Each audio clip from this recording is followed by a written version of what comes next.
Hola, buenas tardes. Hoy voy a presentarle el tema de política, justicia y poder. Mi pregunta es ¿cómo representa Juan Rulfo la Revolución Mexicana en Pedro Páramo? Y mi hipótesis es que por medio de las simbologías, él representa esto. La Revolución Mexicana, como sabemos, es una rebelión de parte de los liberales contra los conservadores, todo por la gran desigualdad que había. Entonces, esto empezó en 1910 y Juan Rulfo nació en 1917, cuando oficialmente se acabó la Revolución Mexicana. Sin embargo, Juan Rulfo, él nació en Guadalajara y él nació y creció en un ambiente rural, en un pueblito. Entonces, en los pueblos estaba todavía los efectos de la Revolución Mexicana. Había mucha violencia, había todavía esta pelea de poder, etc. Entonces, su padre fue asesinado en 1927 y después su madre. Entonces, mis argumentos literarios de mi hipótesis es que hay simbologías sobre el antes y el después de la Revolución Mexicana. Como sabemos, el ambiente de Pedro Páramo es un pueblo y como simbología los pueblos tienen como representación la soledad, la corrupción y la opresión social que existe pues desde el porfiriato y desde después, porque Madero no cumplió sus promesas y dejó a los pueblos solos. Entonces, la simbología del antes es que la familia Páramo, en este caso Pedro Páramo, voy a empezar con él porque Lucas nos habla tanto de él. La familia Páramo representa el alma del conservadurismo.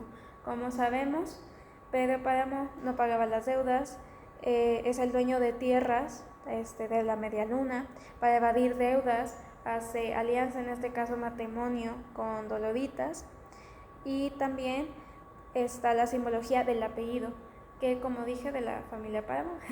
Entonces, esto representa la herencia, ¿no? Entonces, Miguel Páramo también es un conservador y esto se sabe por la representación del caballo, que lo pongo en una causa pues porque al final el caballo es una representación de la clase trabajadora que era explotada por los conservadores.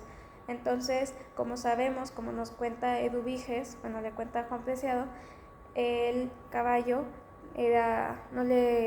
Miguel Páramo no lo alimentaba, no le daba agua, entonces pues él sintió rencor, ¿no? Como el pueblo hacia los conservadores. Entonces, como dijo Eduviges, incluso los animales sienten rencor. Después está la simbología de los efectos. Después de la revolución, como había mencionado, no se cumplieron las promesas y esto dejó bien descontento al pueblo y también sin esperanza. Entonces, es por esto que el ambiente de Comala es árido, porque representa justo esto. También está la simbología de los fantasmas, que son la representación de que los efectos del pasado siguen todavía presentes, aún como los ecos, que representan la pobreza, la tristeza, las muertes y el rencor, que como sabemos, Comala es el pueblo de donde habitan los habitantes con rencor. También está este efecto de que ya incluso al final todavía la gente buscaba el poder y todo esto pues por el conservadurismo, y esto se refleja en Eduardo Páramo, que mata justo a Pedro Páramo, que como sabemos fue como el padre, como si fuera Porfirio Díaz.